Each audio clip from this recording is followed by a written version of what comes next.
ഇന്ന് 11/5/2026 തിങ്കളാഴ്ച രാവിലത്തെ കേരളത്തിലെ റബ്ബർ, കുരുമുളക്, അടയ്ക്ക എന്നിവയുടെ വിലയാണ് ഇവിടെ പറയാൻ പോകുന്നത്. റബ്ബർ വില വീണ്ടും ഉയർന്നിട്ടുണ്ട്. അതുപോലെ കുരുമുളക് വിലയിൽ മാറ്റം വന്നിട്ടുണ്ട്. നമുക്ക് വില നോക്കാം. അതിനു മുമ്പ് വീഡിയോ കാണുന്നവർ ലൈക്ക് ചെയ്യാൻ മറക്കല്ലേ. ലൈക്ക് പ്രതീക്ഷിച്ചുകൊണ്ട് വീഡിയോയിലേക്ക് കടക്കാം.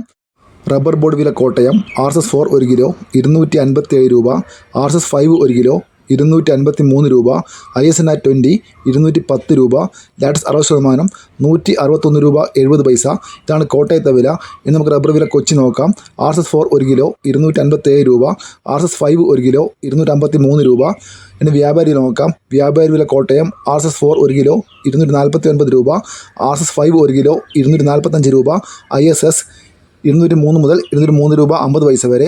ഇന്ന് നമുക്ക് കേരളത്തിലെ ഗ്രേഡ് ഇനം ഷീറ്റ് നോക്കാം. ലൂസ് 1 കിലോ 247 രൂപ, ലോട്ട് 1 കിലോ 210 മുതൽ 215 രൂപ വരെ.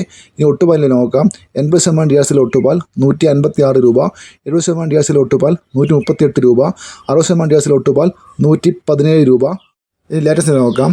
ഫീഡ് ലാറ്റസ് 222 രൂപ. ഇനി നമുക്ക് ഇന്നത്തെ കുരുമുളക് വില നോക്കാം. കുരുമുളക് വില വീണ്ടും കൂടിയിട്ടുണ്ട്. കുരുമുളക് ഗാർബിൾഡ് 1 കിലോ 720 രൂപ, അൺഗാർബിൾഡ് 1 കിലോ 700 രൂപ, പുതിയ കുരുമുളക് 1 കിലോ 690 രൂപ, ചേട്ടൻ കുരുമുളക് 1 കിലോ 685 രൂപ, വയനാടൻ കുരുമുളക് 1 കിലോ 695 രൂപ, നാടൻ കുരുമുളക് 1 കിലോ 685 രൂപ. അടയ്ക്ക വില നോക്കാം. അടയ്ക്ക പുതിയത് 1 കിലോ 390 രൂപ, പഴയത് 1 കിലോ 410 രൂപ. ഇതുവരെ വീഡിയോ പൂർണ്ണമാകുന്നു. ലൈക്ക് ചെയ്യാൻ മറക്കല്ലേ. Thank you.